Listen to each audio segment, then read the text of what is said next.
Hello friends, I am Sunil Ranjan and I am an English teacher.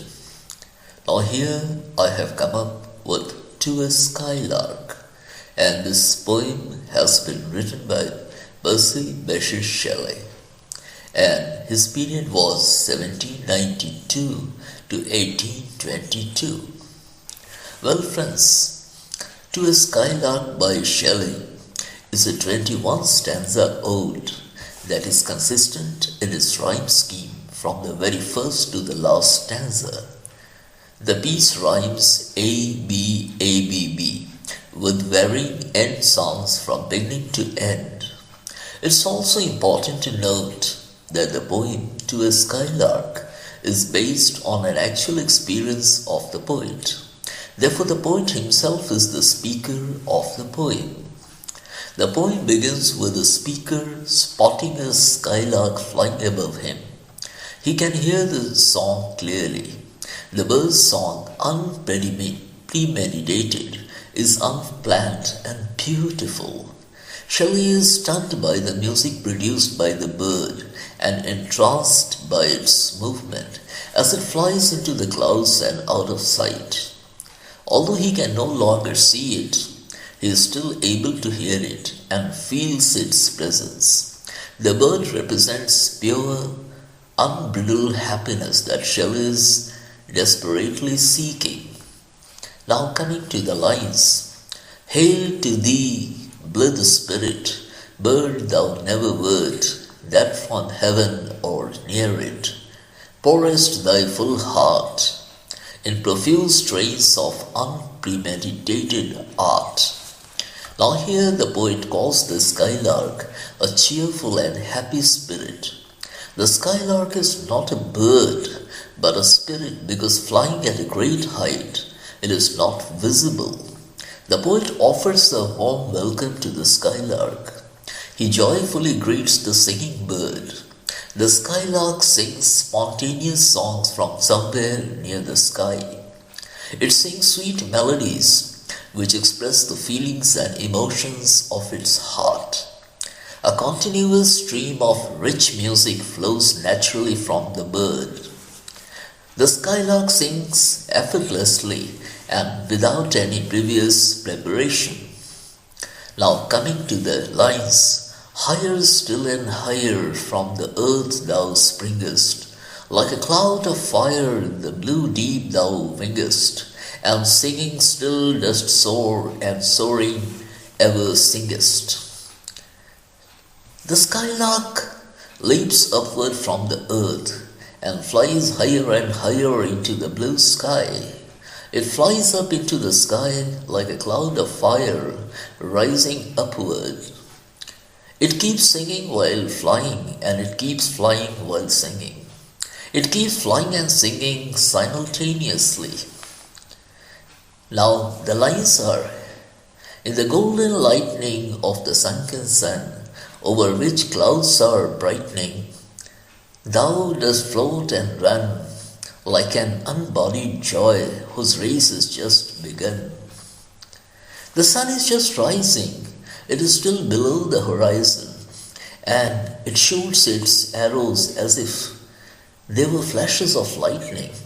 The clouds in the eastern sky look bright and radiant because of the light of the rising sun. It is at this time that the skylark begins its upward flight. The skylark is a happy soul that has shaken off its earthy coil and has set out on a journey towards heaven. The skylark leaving the earth and soaring upward is like a soul that has shed its mortal body and is on its way to heaven. The expression unbodied joy means a happy soul that has shaken off its mortal body. The lines are, the pale purple even melts around thy flight, like a star of heaven in the broad daylight. Thou art unseen, but yet I hear thy shrill delight. As the skylark flies upwards, the pale and purple twilight of the morning seems to melt away, giving place to the white light of the rising sun. The skylark becomes invisible as it flies higher and higher. For this reason, it is like a star which shines in the sky invisibly during the daytime. The flight of the skylark becomes known to us by its loud and joyous singing. Now, the lines are keen as are the arrows of that silver sphere, whose intense lamp narrows in the white dawn clear, until we hardly see, we feel that it is there. Well, during the night the moon sheds its white light upon the earth, but this bright light begins to fade with the morning as it comes. In the light of the morning, the moonlight fades away, although the moon now becomes almost invisible. Yet we are aware that the moon is still in the sky. In the same way, the skylark is invisible to our eyes, but listening to its music, we are aware of its presence in the sky. Now the lines are, all the earth and air with thy voice is loud, as when night is bare from one lonely cloud. The moon rains out her beams and heaven is overflowed. Well, the whole earth and the whole atmosphere above seem to be filled to overflowing with the song of the skylark. When the moon emerges from behind a single cloud in the sky, the moonlight fills the whole earth as well as the sky. The earth and the sky are flooded with the music of the skylark in the same way as they are flooded with the bright light of the moon. The lines are, what thou art we know not, what is most like thee. From rainbow clouds there flow not drops so bright to see, as from thy presence showers a rain of melody. The real nature of the skylark is not known to us. It is not even possible for us to think of anything that closely resembles the skylark. As the bird flies up and up, it sends a shower of rich music to us on the earth. The music flowing from the skylark is much more pleasant and delightful even than the bright and lustrous raindrops falling from the clouds. Like a poet hidden in the light of thought, singing hymns unbidden, till the world is wrought to sympathy with hopes and fears it heeded not. Well, the invisible skylark may be compared to a poet who is hidden from the public gaze by the originality and obscurity of its ideas. The poet's message to mankind is so original and new that people cannot understand it. But the poet is not discouraged. He goes on singing his songs and expressing his ideas through those songs. Ultimately, his songs do begin to produce an effect upon the people. The poet, by his perseverance and persistence, compels people to listen to him and try to understand him. At last, the world is moved to sympathy with the poet's hopes and fears, which were previously not understood by the people. The idea is that the skylark keeps singing till we are moved to admiration for its songs, even though the skylark is invisible. Like a high-born maiden in a palace tower, soothing her love-laden soul in secret hour, with music sweet as love which overflows her bower. The skylark here is compared to a young damsel of high birth. This girl is residing in a palace tower where she sings songs of love. She is singing these songs to attain some relief by giving an outlet to the intensity of her passion of love. Her songs are as sweet as her passion of love. The girl herself is not visible to outsiders because she is confined in the tower, but the songs of the girl overflow her apartment and are heard by people outside. The skylark too is invisible to our eyes, but the sweet music of the bird can be heard. Like a glow worn golden in a dell of dew, scattering unbeholden its aerial hue among the flowers and grass which screen it from the view. The skylark is like a beautiful shining glowworm flying about among the dew-covered grass and flowers. The glowworm itself is invisible because it is hidden by the grass and leaves of plants. We can recognize the glowworm by the light that it scatters around itself.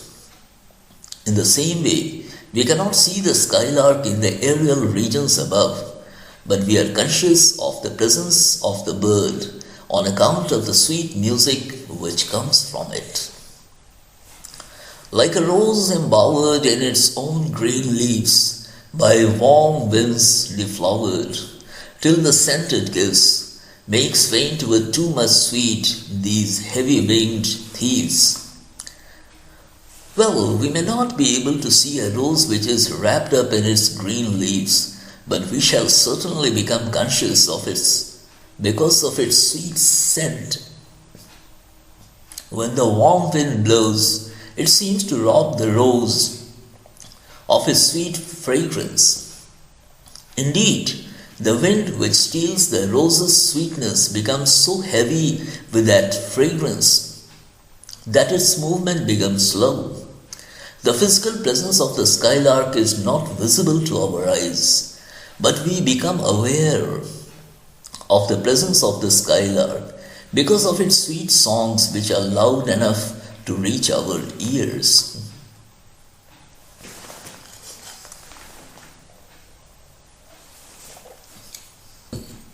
Sound of vernal showers on the twinkling grass, rain awakened flowers, all that ever was. Joyous and clear and fresh, thy music doth surpass. The music of the skylark surpasses in beauty, joy, and freshness everything that could ever claim these qualities. The music of the skylark is more fresh and joyful than the sound of rain falling on the bright grass in spring. It is more joyful and fresh than flowers which have been awakened from their torpor by rain. Teach us, spirit of bird, what sweet thoughts are thine. I have never heard praise of love or wine that panted forth a flood of raptures so divine. The poet would like to learn from the skylark, which is perhaps a bird, perhaps a spirit, what sweet thoughts give rise to its joyful songs. The music of the skylark is full of rapturous joy, which seems to have a divine quality.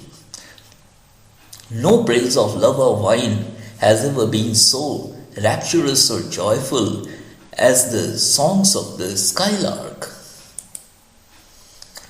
Chorus, hymeneal, or triumphal chant, matched with thine will be all but an empty want, a thing wherein we feel there is some hidden want. As compared with the skylark singing, a wedding song or a song of victory would seem to be meaningless. The note of joy in the songs of the skylark is much greater than in those other songs. By comparison with the skylark song, other songs seem to suffer from some deficiency which we cannot define. What objects are the fountains of thy happy strain? What fields or waves or mountains? What shapes of sky or plain? What love of thine own kind? What ignorance of pain? The poet wants to know what the source of the skylark's happiness is, what it is that makes this bird so happy. Does the skylark derive its happiness from the sight of some wonderful objects of nature like fields, waves, mountains, the changing shape of the sky and plains? If so, where are those objects of nature which make the skylark so happy? because ordinary fields or waves or mountains cannot be a source of such extraordinary joy. Is the skylark so happy because of its great love for its fellow creatures?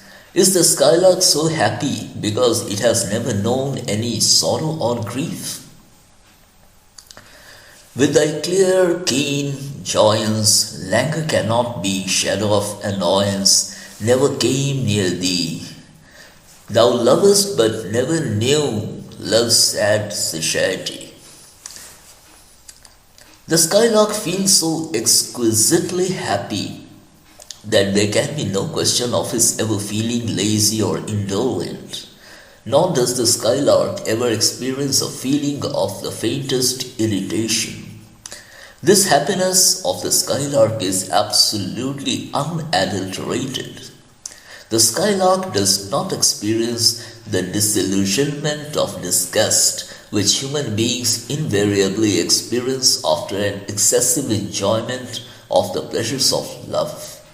The skylark does enjoy the pleasure of love, but in its case the feeling of disillusionment or disgust does not occur. Waking or asleep, thou of death must deem things more true and deep than we mortals dream. Or how could thy notes flow in such a crystal stream? Both in his waking and sleeping hours, the skylark must be seeing truer visions of the nature and significance of death than human beings can. For human beings, death is an impenetrable mystery. The thought of death, therefore, not only puzzles and baffles human beings, but also depresses and saddens them. But the skylark has perhaps a truer and deeper knowledge of the mystery of death.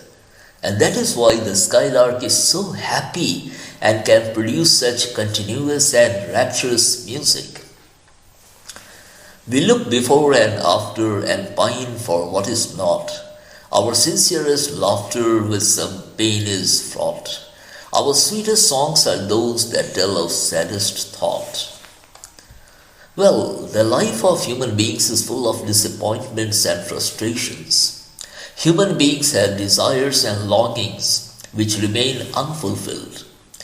Whether they look back to the past or they look forward to the future, they feel an intense desire for what they have not been able to achieve or for what they will not be able to attain. There is an element of pain mingled even with their most genuine laughter. They can never enjoy unadulterated happiness. The sweetest songs of human beings are those that are full of sorrow and grief.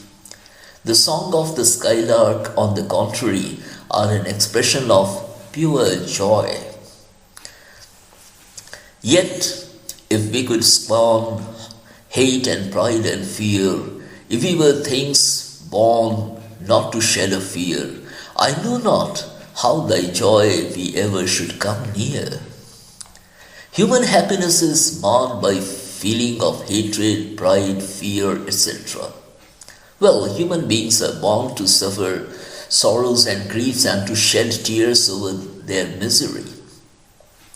Suppose that it were possible for human beings to cast off hatred, pride and fear from their hearts, and suppose that there were no sorrows in the life of human beings to make them weep, even then they would not be able to enjoy that supreme happiness which the skylark enjoys.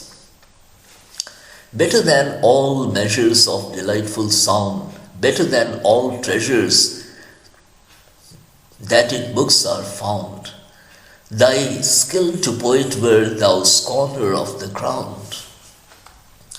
Now here the skylark is scornful of the earth. That is why it flies in the higher regions above. If a poet could acquire the skylark's musical skill, he would be able to produce rapturous songs like the skylark. All joyful songs known to mankind and all the available musical knowledge and instructions contained in books would be inadequate for a poet. to produce songs of pure and perfect joy. Only by acquiring the skylark's musical skill can any poet equal the joyful singing of the skylark. Now coming to the lines, teach me half the gladness that thy brain must know, such harmonious madness from my lips would flow. Now here, if the skylark could communicate to Shelley even half of his joy, Shelley would feel inspired to write poems that would compete with the songs of the skylark. The world would then listen attentively to Shelley's poems, just as Shelley is now listening to the songs of the skylark. All that Shelley needs is the feeling of ecstasy, which the skylark experiences. What he means to say is that his awareness of the tragedy of human life makes it possible for him to write poems expressive of a rapturous joy. Thus, in this poem, Shelley dwells upon the sweet and rapturous singing of the skylark. The music of the skylark has been idealized by Shelley. The poet wants to know what it is that inspires the skylark to sing such melodious and ecstatic strains. He contrasts the sorrows and sufferings of mankind with the unspeakable joy of the bird. Well, the poem is remarkable for its abundance of similes. The similes in this poem are unsurpassed for their romantic charm and beauty. Each simile brings a separate picture before the mind. These similes constitute a rich feast for the senses. The skylark climbs higher and higher in the sky like a cloud of fire. The skylark floats and runs like an unbodied joy whose race is just begun. Well, friends, this poem is a marvel of music and melody. The sweetness of the poem combined with its other qualities make it a lyrical masterpiece. There is an intensity of passion running throughout the poem. The note of longing and yearning, so characteristic of many of Shelley's poems, is to be found here too. It seems to have come directly from the writer's heart and appears to have been written naturally and effortlessly.